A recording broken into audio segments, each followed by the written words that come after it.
Miss Cindy's Kitchen. I'm going to show you how to make hush puppies. The other night we had catfish tenders for dinner and I needed a side dish.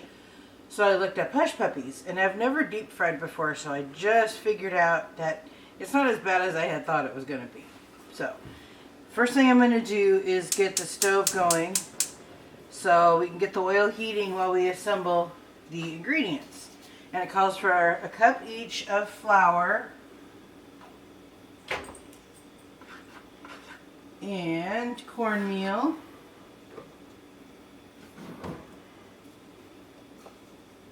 I keep my cornmeal in a jar to keep it airtight and bug-free. And I have the larger bag. I keep it in my freezer. So that's a cup of flour, a cup of cornmeal, and then we have 2 tablespoons of sugar.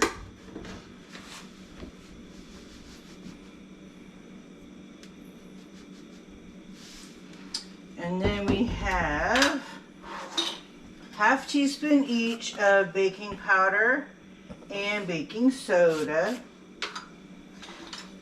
So we have ½ teaspoon measure, so baking powder and baking soda.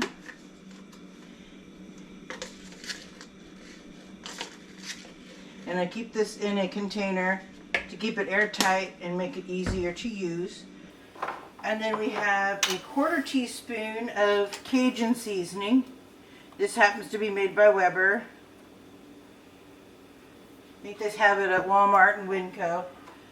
And we have a ¼ teaspoon of salt and an 1/8 teaspoon of black pepper. And since I'm using a ¼ teaspoon, I'm just going to use a half for the 1/8. That's where your fractions come in from school. People say, what will I ever use those numbers for? Well, in your cooking, it does come in handy. Alright, so that's the dry ingredients. So we're going to whisk that together.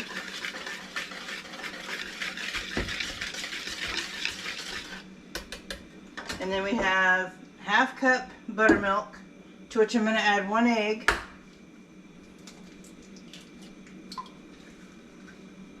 Alright, and then we have 2 tablespoons of oil. And I had a little measuring pitcher which has taken off, so I'm going to use this one instead.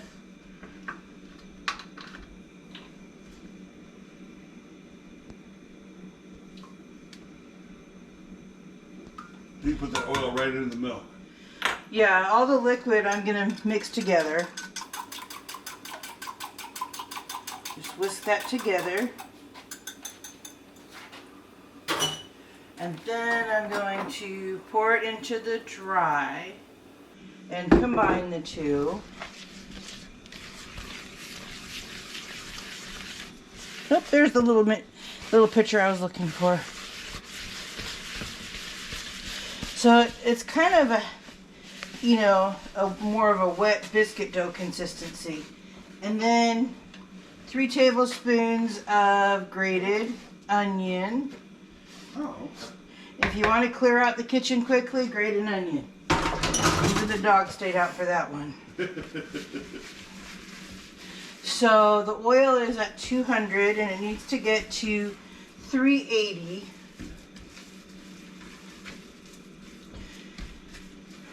So I got this all ready to go. And again, this mixing tool is very handy. It's made by Wilton. It was in their cake section at Michael's.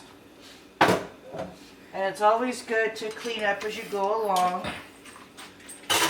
I call it clearing the playing field.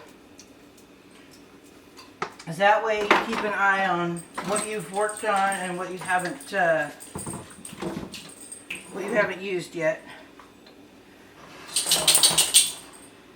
Alright. So why does the oil need to be at 380? That's basically the deep fry temperature. Okay. It's popping and crackling. Is that the thermometer that's doing that? Use the oil.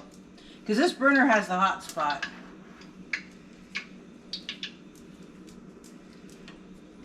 So it's almost there. And when it's ready, I'm going to take the cookie scoop and very gently place the fritters into the hot oil. It didn't make this popping noise yesterday when I was making them, so I'm not sure. Oh, it's got a good beat. I could probably dance to it. Yeah.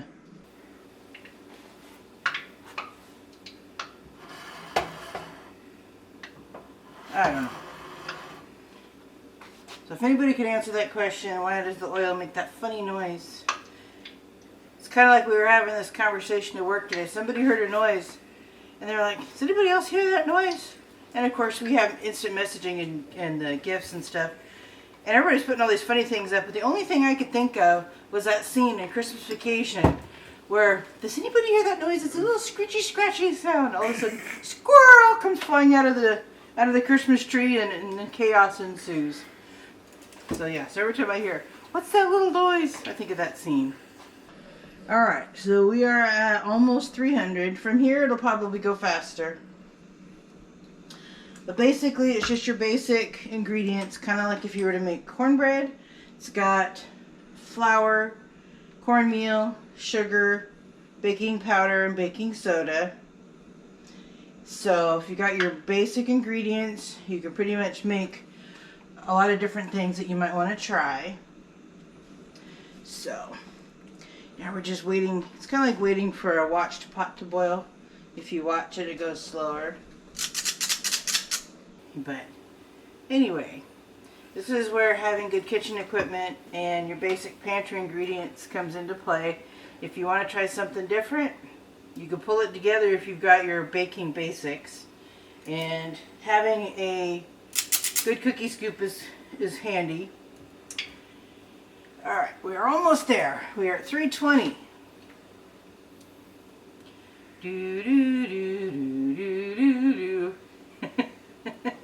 So, anyway, we had some good news yesterday. I've now hit 500 subscribers, so thank you all for your part in that, and for liking and subscribing and sharing my videos and giving me your feedback.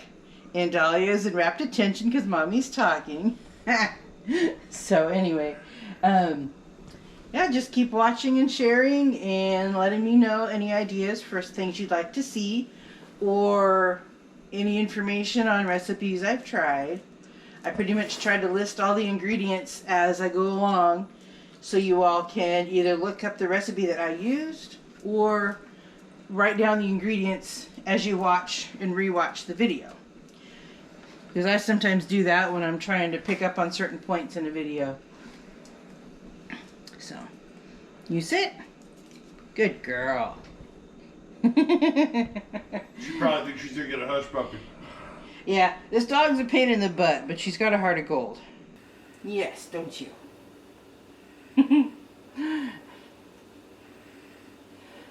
So. Maybe she wants to be the taste tester this time. She's always the accidental taste tester. Yeah, could you, no, I mean, what else would you like put on hush puppies? Would you go like put like honey or sugar or? They're pretty much just good straight up. And if you have them with, you know, fish strips or chicken strips, you can dip them in whatever sauce you're using for those. Alright, so we're at the correct temperature now. So the trick is to keep it at the correct temperature so these things don't scorch.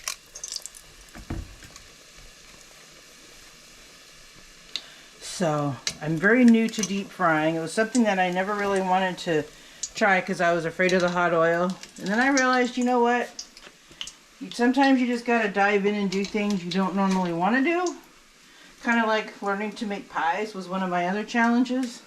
I was great at everything else and had a lot of experience. So I'm like, why not try something different? Well, your grandmother would be proud. Yeah.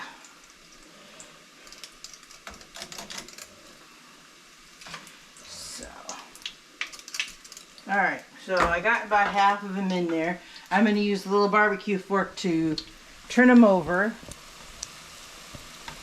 And I think the oil in this pot is about 1.5 inches deep. And I reused last night's oil by straining it with a coffee filter into a mason jar and then using it again tonight and then adding some fresh oil to increase the amount of oil in the pot. What particular oil did you use? I use canola. That just happens to be the oil that I have on hand. So, and they cook pretty quickly. Just when they get brown, take them out. Because you don't want them black like my first batch last night. They're still good. Yeah, and hush puppies are technically a southern or a Cajun style dish. And I didn't intend to make them that Cajun. I just got to get used to deep fry. And then I guess the next thing I should look into trying is learning how to can, because I keep reading all kinds of articles about canning different things. So maybe I'll branch out and learn to do that. So one thing with this channel starting is I'm trying new things and bringing up old favorites. Of course, my family loves that because I'm always cooking something. All right. Ooh, we're at almost 400 degrees for the oil, so I got to turn it down just a teeny bit so we don't have blackened Cajun hush puppies. So we're putting in the next batch. And this makes about a dozen. They're slightly bigger than golf ball size.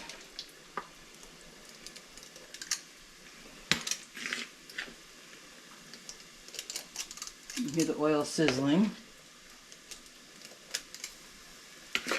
So let me scrape the bowl clean. Get all that yumminess in there. I'd rather have the remnants go into another hush puppy than down the drain. Alright. A little barbecue fork. I'm going to flip them over. So as you can tell, they're getting brown on the bottom and they're still the pale yellow cornmeal color on the top when they're not done. I'm going to flip them over. Alright. So this just got to cook for another minute and then I will put them on the platter. And then we'll give Logan one of the cooler ones to try. We don't want to burn him. So, I got cornmeal on my hands. Alright, I think these are about done. Yep, they're all brown. So they cook pretty quickly. They do. And again, yesterday was the first time I've deep fried something, and I wanted a side dish to go with our catfish, and what better to go with catfish than hush puppies? Because when I was in Kentucky, that's how they served it. So I was like, you know what, I gotta learn to make this. I got Kentucky blood in me. I need to learn to cook some southern dishes. Alright, so that's the end of the hush puppies. And let me wash my hands since I gave Dolly a pat on the head a minute ago. You get a nice shot of those.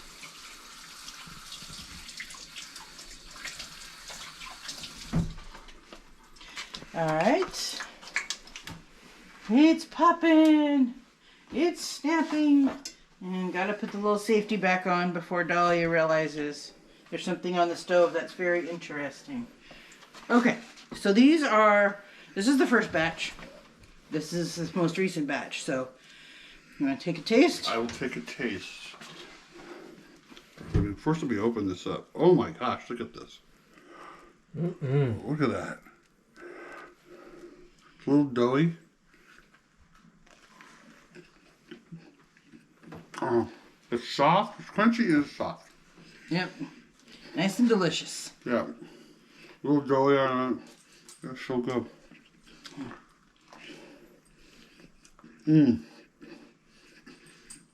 This is also a little comfort food. Yeah. I could dip just a little bit of honey. Yep. But this is really good. Honey or butter. I even dipped mine in tartar sauce last night with the fish. Oh yeah. All right, here, I'll take the camera and Logan can take a try. One of those? Yeah. Okay. I just don't want to bite into it and All right. burn my mouth off, you know. Nah, at least not today. Nummy, nummy, nummy. Because when you had them Right. last night, they were cold because you had to wait till you got back from school. Yeah. But you're right. Nice crunchy outside, nice soft inside. It's delicious. It's delicious. All right. Well, thank you all again for joining us. And again for helping me get to 500 subscribers. So keep on watching, keep on liking, keep on commenting and sharing. And we'll see you again soon. Thank you for watching Miss Cindy's Kitchen. To get more recipes like this one, subscribe to the channel and hit the bell for notifications when new videos are uploaded. Share it out to your friends, family, neighbors, and leave us a comment to let us know how this recipe worked for you. And don't forget to hit that like button. Again, thank you for watching Miss Cindy's Kitchen.